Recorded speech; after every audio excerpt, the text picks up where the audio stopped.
Amém, irmãos, graça e paz. Gostaria de iniciar hoje uma série de reflexões que eu vou chamar de encontros com Jesus, e até distribuir os papéis para as crianças, aí o Gabriel está distribuindo para elas acompanharem. E eu gostaria de iniciar no texto de Mateus capítulo 8. Nós vamos ler os versículos de 1 a 4, Mateus 8, de 1 a 4.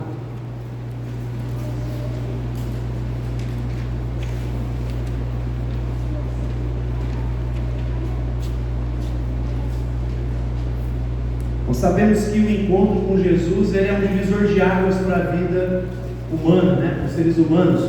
Ninguém fica da mesma forma. C.S. Lewis fala que diante de Jesus, das coisas que ele falava a respeito de si, nós só temos duas opções: ou nós dobramos o joelho e reconhecemos que Ele é o Senhor da nossa vida, ou nós o tratamos como um lunático, porque Ele dizia que era o próprio Deus encarnado. Então, ou você adora, ou você despreza. Não existe um meio caminho. Não existe essa ideia que alguns tentam de tratá-lo como um professor de moralidade. Não. O que Jesus disse a respeito de si só coloca a gente diante dessas opções. E esse primeiro encontro, nós vamos aprender algumas coisas. Eu gostaria de iniciar com ele. Daqui a pouco vão entender porquê. Mateus 8, a partir do 1, diz assim: quando ele desceu do monte, depois de pregar o sermão da montanha, quando ele desceu do monte, grandes multidões o seguiram. E eis que veio um leproso e o adorou, dizendo: Senhor, se tu quiseres, podes limpar-me. E Jesus estendeu a sua mão e tocou, dizendo: eu quero ser limpo. E imediatamente sua lepra foi purificada. E disse-lhe Jesus: olha, não o digas a nenhum homem, mas vai pelo teu caminho, mostra-te ao sacerdote e apresenta a oferta que Moisés ordenou como testemunho para eles. Senhor, abençoa nesse momento a nossa reflexão da tua palavra, que o Senhor abra o nosso entendimento, o nosso coração, para absorver ela e que ela venha gerar vida em cada um de nós. É o que nós pedimos em nome do teu Filho Jesus. Amém. Meus irmãos, a lepra era a doença mais temida naquele contexto. Era a pior doença, trazia temor ao coração de qualquer homem. Ela literalmente descascava o ser humano, daí o significado da expressão grega lepra tem a ver com descascar. O ser humano, ele ficava numa situação tão deprimente que era praticamente um morto-vivo, né? Desses que a gente vê nos alguns episódios do The Walking Dead. Tamanha situação que aquela doença devastava a vida das pessoas. E no caso desse leproso, segundo Lucas, nesse registro, desse episódio, ele disse que ele estava com a lepra avançada. Lembrando que Lucas, além de historiador que se preocupa com detalhes, com pesquisa, ele era médico. Ou seja, o parecer de Lucas sobre a situação era técnico. Ele estava com lepra num estágio avançado. Então a lepra não tinha cura, não tinha jeito de sair daquela situação, a não ser se fosse por uma intervenção divina. E essa situação da lepra, para os estudiosos da Bíblia, ela tem um paralelo muito grande com o pecado. A lepra, por exemplo, ela não é apenas algo dermatológico, não está só visível na pele, mas ela faz parte, ela está presente também, muitas vezes prejudicando os ossos, nas entranhas do ser humano, assim como o pecado, meus irmãos. O pecado não é algo simplesmente que nós fazemos. Quando nós falamos de pecado à luz da Escritura, falamos da nossa natureza caída. Então eu não sou pecador porque peco, aquele velho ditado. Eu peco porque eu sou um pecador, eu fui concebido em pecado.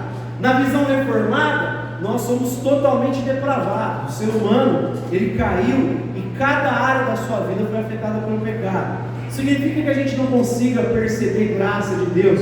Porque quando a gente fala de totalmente depravado, a gente está falando que a mente foi afetada, que a vontade foi afetada, todas as áreas do ser humano foram afetadas pelo pecado.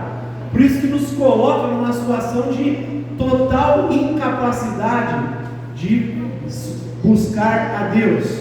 de entender quem é Deus. O ser humano só consegue se o próprio Deus se revelar a ele. Essa é a situação que a Escritura fala. Vocês estavam mortos, ou seja, não tem condição alguma. Deus precisa ressuscitá-los para que vocês respondam a mensagem do Evangelho, porque vocês estavam mortos. A ideia do pecado é essa, ela está presente, nós nascemos em pecado. Então, assim como a lepra estava presente, apodrecendo ossos, não só na questão dermatológica, na pele, o pecado está entranhado no ser humano. A lepra ela tinha um aspecto também social. As pessoas que estavam nesse estágio nunca mais poderiam, por exemplo, abraçar um filho, uma filha, abraçar a esposa, abraçar o marido. Eles tinham que se isolar da sociedade, ficarem apenas entre leprosos. Você imagina ser pai, nunca mais poder abraçar seu filho, sua filha, marido nunca mais poder abraçar sua esposa, esposa nunca mais poder abraçar o marido. Então ela tinha essa questão do isolamento, assim como o pecado afeta as nossas relações, não apenas a nossa vida em relação a Deus, mas o pecado está presente na relação com o próximo. Foi assim que aconteceu, descrito desde Gênesis 3. Ele não apenas quebra a relação vertical, mas a relação horizontal passa a ser marcada pela exploração, opressão. Teu desejo será para o seu marido. E não apenas nessa relação marido e mulher, mas as relações humanas são marcadas por opressão, por violência, por inveja, por engano, por mentira. Só olhar para a história, tanto de guerra, tanto de sangue, as relações foram afetadas. Então havia esse isolamento por parte do leproso, ele ficava afastado, e quando fosse caminhar e tivesse gente saudável, ele tinha que gritar impuro, impuro, maldito, para que as pessoas se afastassem dele. Você imagina a situação desses homens de isolamento, vergonha, rotulado como alguém amaldiçoado por Deus. E a lepra tinha a questão da insensibilidade. Não é que ela ia fazendo partes do corpo cair, é porque a pessoa perdia a sensibilidade. Então de repente estava mexendo com fogo, começava a queimar a mão, não percebia, e aí já acabava tendo um prejuízo, ou se cortava e não percebia, não tinha sensibilidade, e é por isso que acabavam se machucando muito, porque perderam a sensibilidade. E quando falamos do pecado na Escritura, existe essa ideia de insensibilidade. Paulo fala sobre homens com a mente cauterizada, a ideia de embotado pelo fogo, gente que não consegue mais ouvir os apelos do Espírito Santo, está tão mergulhado no pecado que não consegue mais nem mesmo sentir a culpa do pecado. A mente cauterizou, ficou insensível a Deus, a palavra, a pregação. Então o pecado fala dessas coisas, que a lepra tinha a lepra tinha esses sinais que nos remetem muito à ideia do pecado. E aí, olhando para esse texto, meus irmãos, a gente pode perceber que mesmo nessa situação tida como irreversível, a doença mais temida, que é a certeza da morte, do isolamento, da falta de tato com aqueles que você ama, de ser visto como alguém amaldiçoado, de ser visto como alguém que Deus abomina, a gente vê que se por um lado existe uma situação assim, o ser humano está assim sem Deus, por outro lado, como diz o texto sagrado, em Cristo, para Deus todas as coisas são possíveis. Não existe uma situação para Deus que seja irreversível. Para Deus não existe situação que seja final, acabou. Para Deus tudo é possível, para o homem é impossível, mas Deus pode reverter essa situação de vergonha, de miséria, de isolamento, de pecado, de morte, porque Cristo veio exatamente para trazer vida a cada um de nós. E esse texto mostra isso, esse homem se deparando com a graça de Deus, com o amor de Deus manifestado na pessoa de Jesus, no Deus encarnado. Ele acabou de ouvir Jesus, quem sabe, pregando o sermão da montanha. O texto diz: assim que Jesus desce do monte, esse homem vai ao encontro de Jesus. Diz mais, ele se aproxima de Jesus, o que era proibido pela lei. Como eu disse, ele tinha que gritar maldito, impuro, para que todo mundo se afastasse. Mas após, quem sabe, ouvir Jesus, ele sente uma confiança para se aproximar de Jesus. Ele percebe uma graça, um amor tão extraordinário. Ele tem uma revelação de Deus no seu coração ao ouvir Jesus, que ele se aproxima com confiança. Ele não grita maldito, ele se aproxima de Jesus. Porque em Cristo é assim, você tem confiança para se aproximar do trono da graça. Em Cristo Jesus, aquele que era maldito pode se refugiar nos braços de Deus, porque em Cristo foi aberto um novo e vivo caminho pelo seu sangue. Eu não preciso ficar olhando para a minha culpa, por aquilo que eu fiz, para a minha vergonha no passado, porque em Cristo o meu pecado é perdoado. Porque em Cristo eu posso ter confiança, porque a partir do momento que eu projeto a minha fé nele, eu me visto com a sua justiça, com a sua bondade, com a sua obediência, e o Pai que outrora está virado por causa do meu pecado, olha para mim e me chama de filho. Eu recebi o poder para me tornar filho de Deus, e aí eu tenho confiança para se aproximar dele como Pai, não como juiz severo, como um Pai que me acolhe, porque agora ele olha para mim e vê o filho dele, Cristo Jesus. O cristão também precisa ter essa confiança para se aproximar. Situações de pecado, momentos de vacilo, de afastamento de Deus, ter confiança, não ficar olhando para a sua miséria, para a sua vergonha. Tenha confiança para se aproximar. Isso é atitude de discípulo. Quando Jesus estava pregando o sermão da montanha, o texto diz que os discípulos se aproximaram dele. A multidão que gosta de ficar distante, discípulo quer se aproximar. A multidão que vai quando tem algum problema: Senhor, fala para o meu irmão dividir a herança comigo. Senhor, faz de novo aquele milagre do pão para nós. Senhor, cura o meu filho, minha filha. Mas o discípulo quer se aproximar de Jesus. Esse homem sente confiança de se aproximar de Jesus. E é assim que nós devemos ter. Nós vencemos o nosso estado de guerra nos aproximando, Tiago diz: aproximai-vos de Deus, achegai-vos a Deus, e Ele se chegará a vós. Vós pecadores, vem Pai.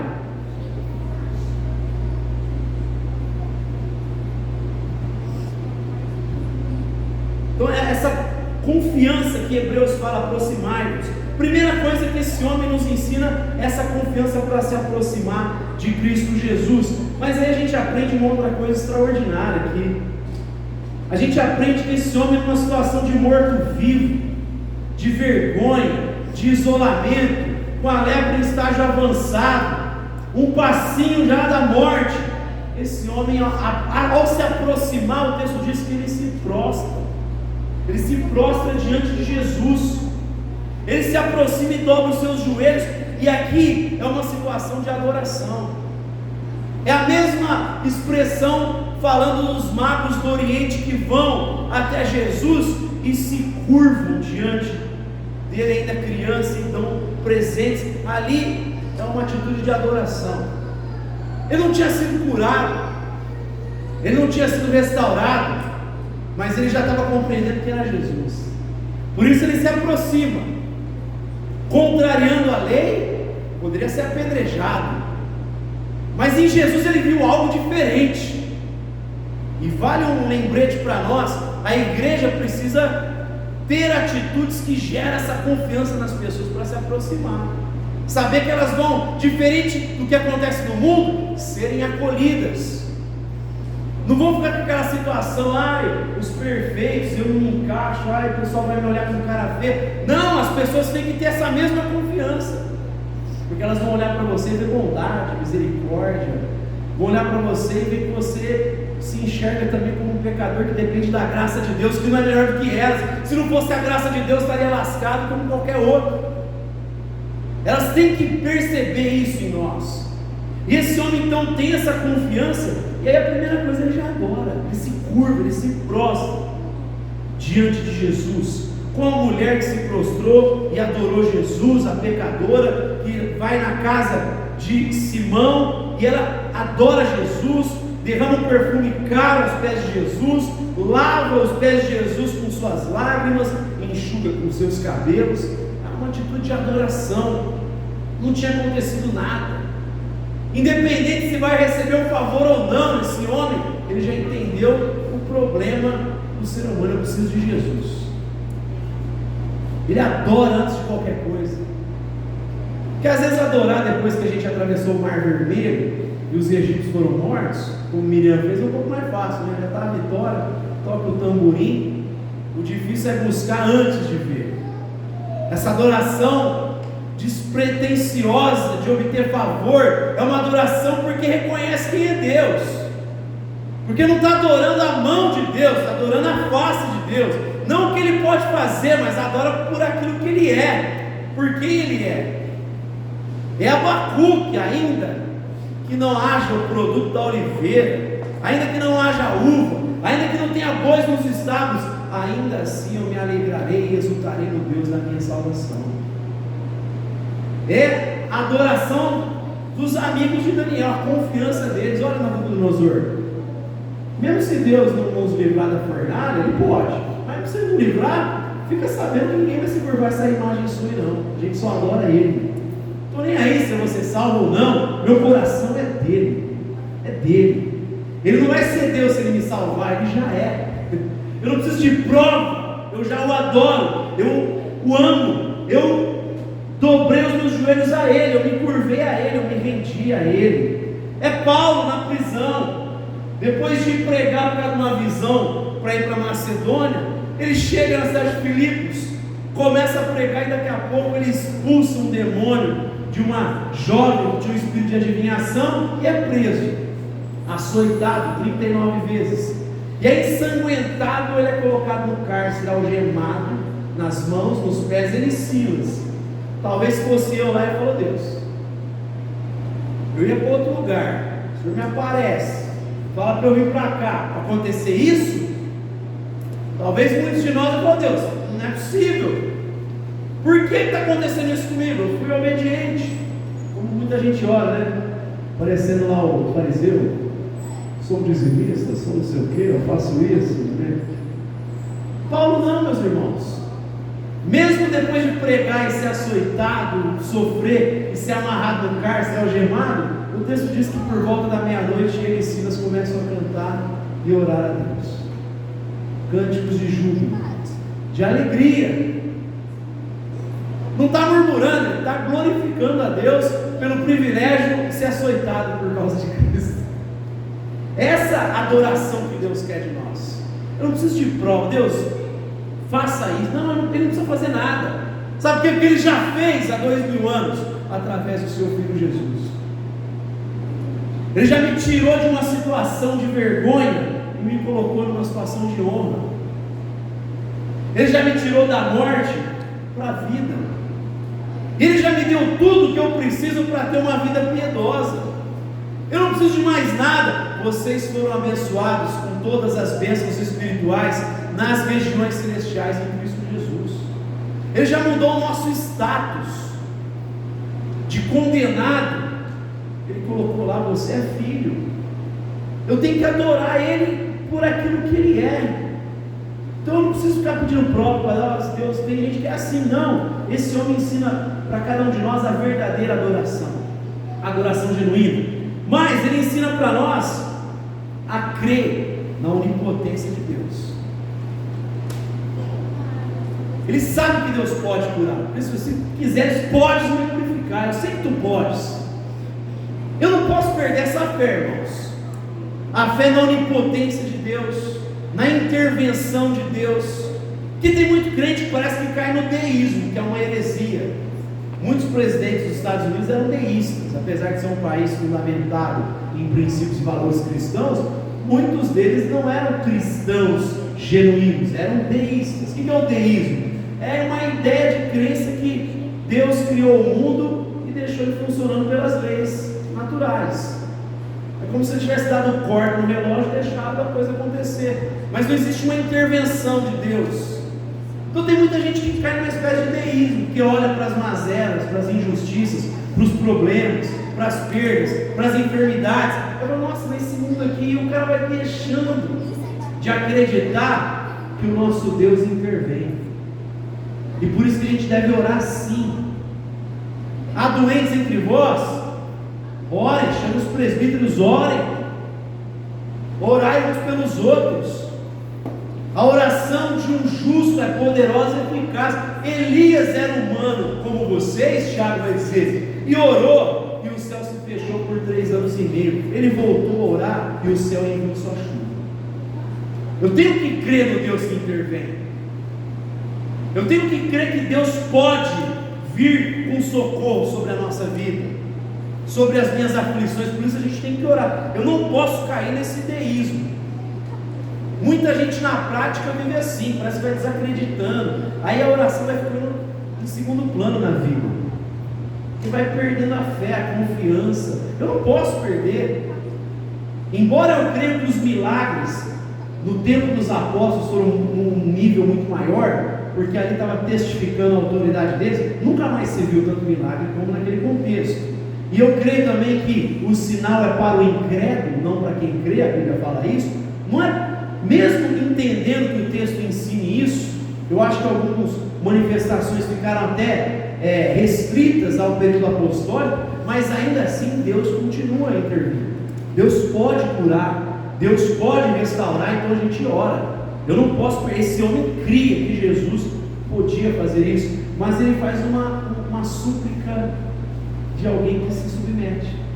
Por mais que ele saiba que Jesus pode, ele diz: se tu quiseres, podes me purificar. Ou seja, é uma submissão total à vontade de Deus, à vontade de Cristo Jesus.